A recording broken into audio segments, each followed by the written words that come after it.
to ask protocol to escort His Excellency.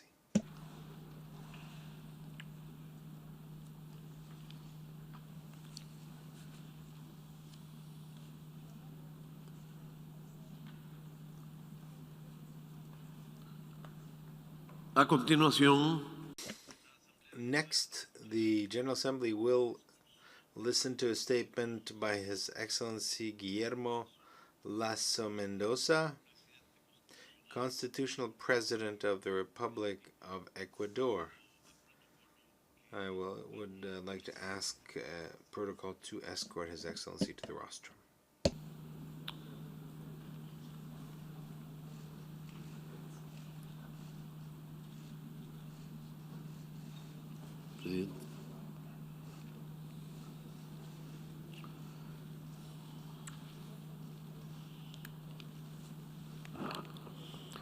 en nombre On behalf of the General Assembly, I have the honor of welcoming to the United Nations His Excellency Guillermo Lasso Mendoza, Constitutional President of the Brethren Republic of Ecuador, and I invite him to address the General Assembly, Mr. President.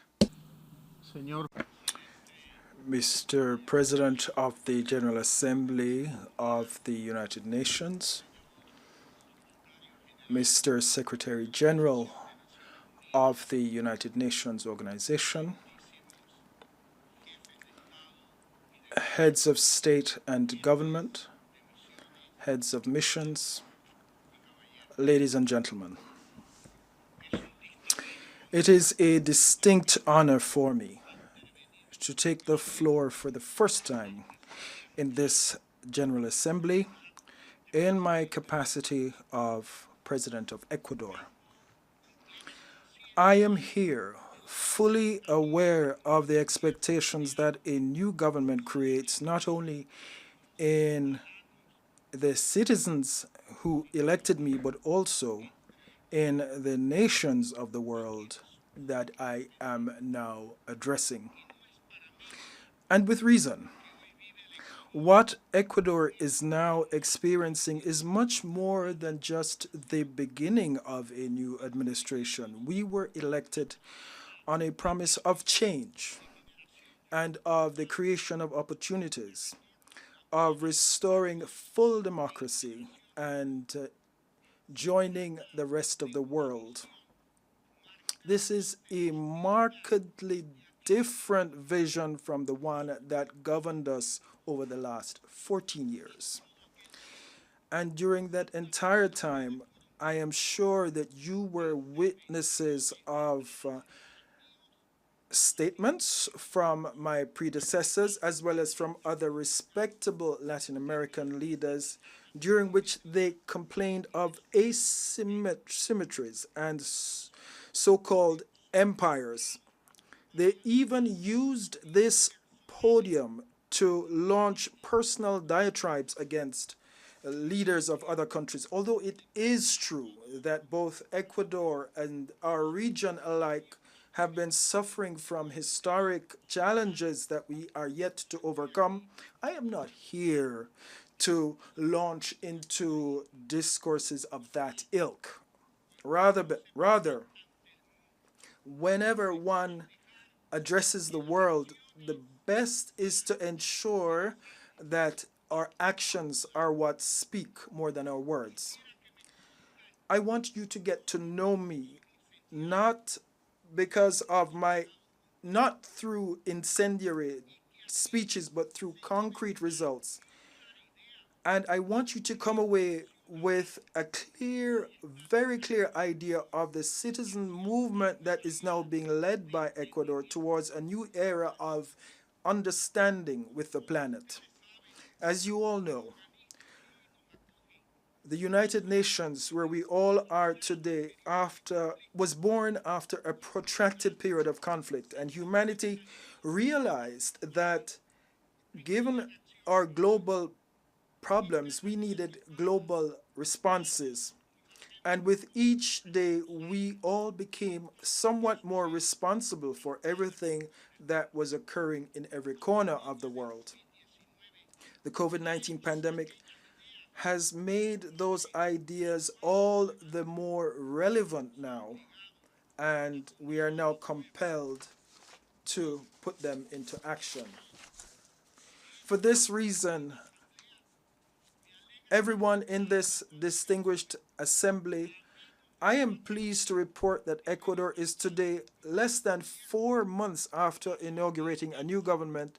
Ecuador is a success case when it comes to vaccines. And believe me, I am not saying this to boast on behalf of my country, but rather I'm saying so because it is my heartfelt belief that this success is not solely the result of Ecuadorian efforts.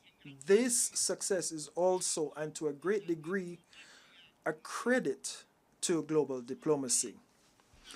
During a recent conversation I held with the president of the People's Republic of China, he surprised me by saying, "President, you already said it before. Health has no ideology." Indeed, I had used those words when I delivered my inaugural speech, and which confirms for me the power of international cooperation when we simply stop and listen to each other. That is the spirit in which this government has led Ecuador since the first day our government took office. And for this reason, 62% of the total vaccine doses that have arrived in Ecuador since I took office comes from China. But we're not talking here only of China. We also received a significant donation of 2 million doses from the government of the United States of America, our main trading partner. And not only the United States, we have also entered into conversations with Russia, which, if they prove fruitful, could lead us to build on Ecuadorian soil the first Latin American laboratory to produce the Sputnik vaccines. We can also cite talks we have held with Spain, with Chile, with Mexico. But the important point in this whole range of actions is not only the number of governments involved, but rather the number of lives that have been saved in Ecuador. There is no doubt that some of you here will remember the horrifying images coming out of Ecuador during the first days of the pandemic. Bodies in the streets, hospitals overwhelmed, hastily dug mass graves. Those days showed everything that was wrong about the way we were managing that health crisis. Those images were a graphic representation of the rock bottom that we had hit after 14 years of isolationist policies rather, propped up by a twisted and small-minded concept of sovereignty. Now, today, after just 3 months and a few days after we took office, I wanted to share the following concrete data so that you yourselves can draw your own conclusions. First, we met our first and foremost commitment of our campaign to reach the target of 9 million Ecuadorians fully immunized with 2 doses in the first 100 days of our government. Allow me to state it in even clearer terms. In 100 days, Ecuador went from a percentage of vaccinations that accounted for only 3% of our population to 52%. That is to say, more than half of our population. And based on ECLAC figures, we reached 81% of people, Ecuadorians over 18 years of age. Among Latin American nations, we rose from the bottom of the rankings to third place in terms of the percentage of vaccinated populations, and we were surpassed only by Chile and Uruguay. In a few days, in July, we attained a daily pace of vaccinations equivalent to 2.5% of our overall population.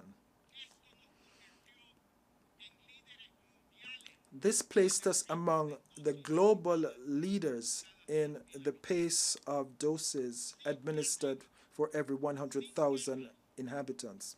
Without diatribe, without complaining, and without whims and fancies, we have been able to meet the targets of this organization, which is harmony and cooperation among governments to provide well being to our peoples. It's very easy to complain. It is difficult to take action. It's very easy to divide the world into blocks or clubs. What is difficult is to unite it into one solid edifice of peace and cooperation. But faced with a global threat such as this pandemic, what other option do we have? What option is there when we are trying to save humanity itself? Distinguished members of this assembly,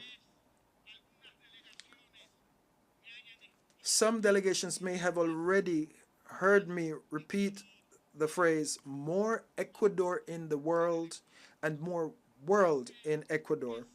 This is a phrase that summarizes our ideal of a more competitive and outreaching country, outward looking country seeking opportunities. But if anyone thinks that this is a phrase that refers only to economic benefits, well, they will be wrong. On the contrary, this phrase embodies a deep commitment to all those causes that humanity must assume and which are the raison d'etre of this organization. They are basic principles that Ecuador is now embracing once again. Once again, I wish to make it clear in each of these that in each of these areas, it is our actions that are speaking for us. In the first days of our government, we sent to the National Assembly a draft organic law on free expression and communication. This was an overarching need for us to have a body of law that would guarantee and protect the fulfillment of this human right. In terms of tackling corruption, we signed a memorandum of understanding with the United Nations, a document which will enable us to establish mechanisms for integrity, transparency, and accountability. On climate change, we are the first Latin American country and the fourth in the world to place our ecological transition under the responsibility of a ministry. We come from one of the most biodiverse territories of the entire planet, and for us it is natural to be interested in implementing policies to reduce carbon emissions, as well as to be interested in any mechanism that can help us tackle the runaway environmental degradation we are now seeing. And we took this opportunity to confirm once again our commitment to the 2030 agenda, and we have great expectations of the United Nations Conference on Climate Change, which is slated for October in Glasgow. On asylum and international protection, Ecuador will continue to serve as a benchmark. Given the serious situation that took place in Afghanistan, we acceded to the joint declaration signed by more than 70 countries where we urge the parties involved to provide safe departure for foreign citizens and Afghan citizens that wish to leave the country. We are among the first countries in the world to set up an undersecretariat rather for diversities, which is geared towards eliminating all types of sexual discrimination. No one in Ecuador will be afraid of discrimination regardless of who they are or whom they love. Our Secretariat of Human Rights is working tirelessly to eradicate once and for all gender violence, which is a reprehensible phenomenon that regrettably is still present in our society. On legal certainty, we rejoined ICSID to provide guarantees for foreign investment. We are once again providing stimulus to our private sector, but without ever losing sight of the necessary balance with social investment. But for this, we are promoting programs to reduce poverty and to eliminate child malnutrition, which unfortunately, after years of neglect, is still subsisting in our most vulnerable communities. We have restored the balance of powers and we have strengthened democratic dialogue and governance among the various strata of the state. Your Excellencies, this is our track record in only a few months of governance. In sum, we have been able to reestablish in Ecuador our democratic institutions and the freedoms and rights that our citizens are entitled to, rights that had been undermined under a government that placed under its authority all the powers of the state. As such, I wish to express my will to contribute to ensuring that this is restored in Latin American countries where we have seen the disappearance of the elements upholding the rule of law, which are enshrined in the Inter-American Democratic Charter. All peoples in Latin America are fighting to recover their democracy and freedom, and everyone who does so will be entitled to the unwavering solidarity of my government. Finally, I wish to say a few words concerning the tragedy of forced migration. It is a sad reality that today the migrants of the world are no longer looking for greener pastures, but now they are seeking mere survival. Regrettably, this human tragedy is nothing new for those of us who are living on the Latin American continent. But this does not mean that we have been indifferent as we look, as we watch, as millions of Venezuelans flee their country. Ecuador has provided a brotherly response. We have hosted and welcomed almost 433,000 Venezuelan citizens who have benefited from a solidarity based process of regularization that will enable them to access labor and social security benefits. However, in Ecuador, we have also suffered an increase in our own migrating population who are exposed to unimaginable risks in their attempts to reach other countries such as the United States. Your Excellencies, it is precisely for this reason that I am so passionately committed to trade integration as a driver for opportunity creation. Migration is a clear signal that the citizens of the world want more integration, not less. When they migrate, citizens are showing us in practice the integration that their authorities, do not dare to provide them with. They are prepared to cross continents to join new societies that provide them with more and better opportunities. They want access to global job markets, education, and to a whole world that is increasingly connected by technology but separated by misplaced protectionist policies.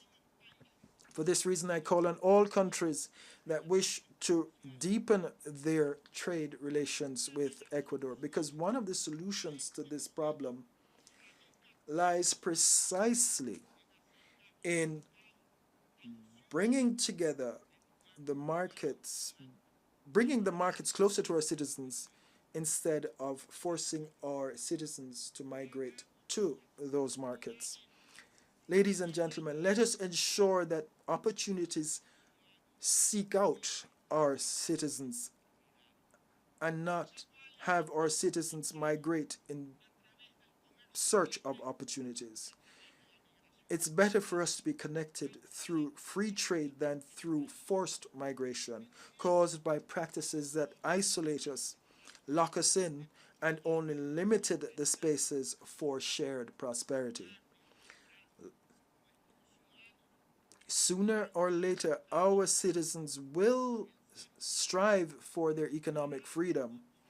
Human beings will seek out opportunities. We believe that we must facilitate this natural impulse and not obstruct it, because the only result of blocking it is precisely the tragedies that we are now experiencing.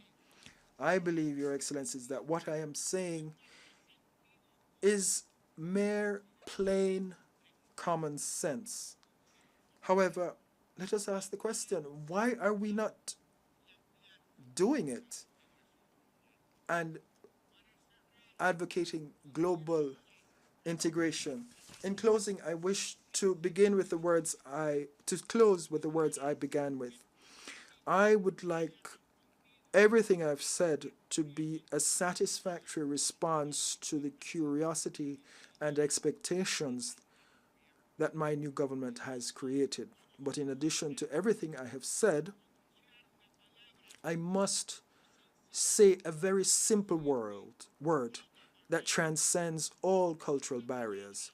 One word that is never out of place in relations among peoples, but a word in which over the past few years we have not heard it enough from Ecuador, and that word is thank you. Thank you to the entire community of nations for their cooperation in these first months, during which, through a successful vaccination program, we have been able to restore calm to Ecuador and Ecuadorians. With this message, we are rolling out a new era of Ecuadorian diplomacy, a new way of relating to all countries of this world, regardless of where they are, their size, or their beliefs. Let this be a new beginning. Let the lessons of the pandemic be forever etched in our memories.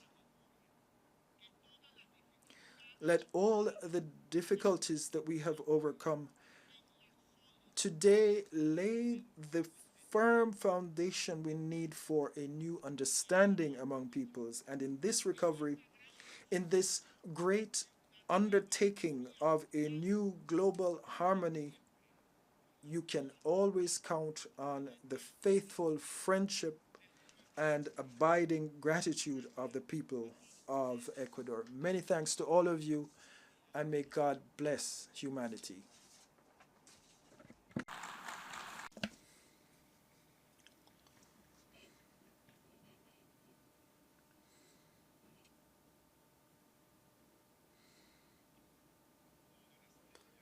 On behalf of the General Assembly, I'd like to thank the President of the Republic of Ecuador for the statement that he's just made, and I would ask the protocol to escort His Excellency.